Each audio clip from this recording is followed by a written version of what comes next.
Hello मेरी YT family, कैसे हो आप। तो फाइनली हम माता रानी के दर्शन के लिए आ गए हैं। हम ऑटो से उतरते हैं फिर हम देखते हैं कि वहाँ पर बहुत सारी भीड़ थी। उससे जैसे ही हम आगे चलते हैं तो एक गेट सा आता है, उसके बाद आता है फिक्सिंग पॉइंट। वहाँ पर एंट्री करते हैं तो हमारी वहाँ पर चेकिंग होती है। माता रानी के भवन में जाने के लिए, चढ़ाई करने के लिए सबसे पहले चेकिंग होती है। जेंट्स की लाइन अलग होती है, लेडीज़ की अलग होती है। और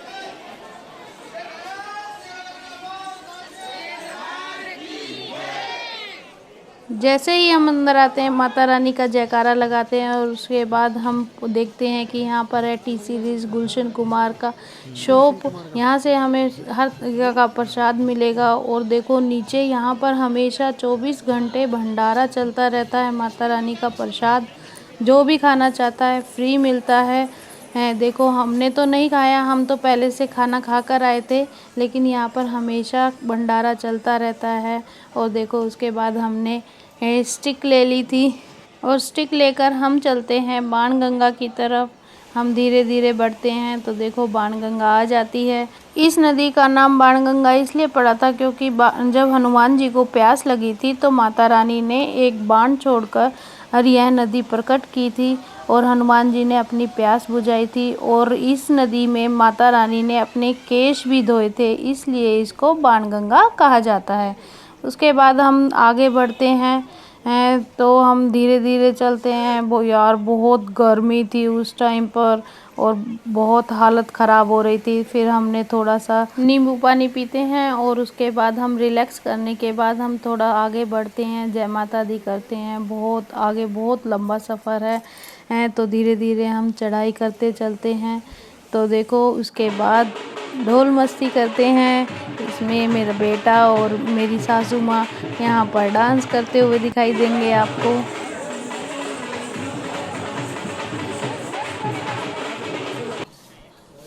यहाँ तक मस्ती करते हुए चलते हैं और उसके बाद थोड़ा सा थक जाते हैं। हम पहुँचते हैं चरण पादुका मंदिर में, तो हम वहाँ पर दर्शन करते हैं अंदर जाकर। तो यहाँ पर अंदर कैमरा अलाउड नहीं होते तो हम नहीं लेके जाते। उसके बाद थोड़ी सी चढ़ाई करने के बाद देखो कितना सुंदर नज़ारा है। यहाँ से हम पूरा कटरा देख पाते हैं, आप भी देखिए। बहुत सुंदर नज़ारा है दोस्तों। थोड़ा सा ऊपर चढ़ते ही हमें सारा कटरा नज़र आता है और उसके बाद देखो हमें इतना ऊपर जाना है और फिर थक जाते हैं तो सब मसाज करने वाने लग जाते हैं। इस मसाज से वाकई में बहुत रिलीफ मिलता है, बहुत ज़्यादा रिलीफ मिलता है बॉडी को। और दोस्तों मैं आपको बताना चाहूँगी कि 50 रुपीज़ में आप ये मसाज करवा सकते हैं। उसके बाद आपको बहुत ज़्यादा बॉडी रिलैक्स हो जाती है, आप बिल्कुल फ्रेश हो जाते हो। तो धीरे धीरे हम आगे की तरफ बढ़ते हैं देखो हम आगे थक जाते हैं फिर हम बैठ जाते हैं।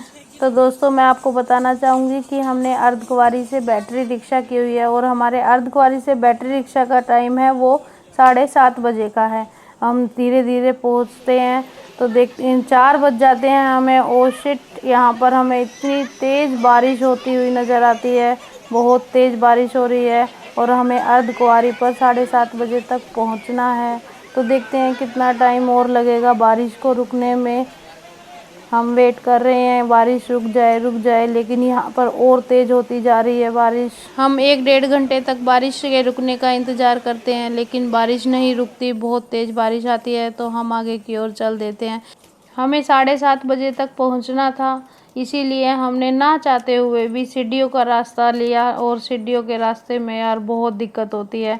मैं तो आपको यही कहूँगी कि आप सिंपल रास्ते से जाओ, सीढ़ियों के रास्ते से मत जाओ। लेकिन हमें बैटरी रिक्शा कर लेनी थी, इसलिए हमने सीढ़ियों का रास्ता लिया। हाँ बहुत दिक्कत होती है सीढ़ियों पे चढ़ने में, थक जाते हैं यार। जैसा कि आप देख ही रहे हो हमारी हालत बिल्कुल ख़राब हो रखी है और इतनी ऊंची सीढ़ियाँ ख़त्म ही नहीं होने में आ रही थी। सीढ़ियाँ देखो जैसे कि 300 400 कहीं 500 सीढ़ियाँ हैं, हालत ख़राब हो जाती है यार। और यहाँ देखो कितना सुंदर नज़ारा है और हमें वहाँ ऊपर जाना है और बादल हो रखे हैं, कितना मौसम ख़राब है। इस मौसम को देखकर जितना अच्छा लग रहा था उतनी ही टेंशन हो रही थी, क्योंकि हमने हेलीकॉप्टर बुक कर रखा है यार कल आने के लिए। लेकिन इस मौसम को देखकर नहीं लग रहा कि हमारा हेलीकॉप्टर चलेगा। चलो माता रानी की जैसी कृपा होगी वैसा ठीक है। ये देखिए हमने 271 सीढ़ियाँ चढ़ ली हैं। हालत ख़राब हो रखी है यार बिल्कुल। तो दोस्तों फाइनली हम अपने टाइम से 1 घंटा पहले बैटरी रिक्शा पॉइंट पर पहुंच जाते हैं। तो दोस्तों अब हम मिलते हैं नेक्स्ट वीडियो में। बाय बाय, जय माता दी।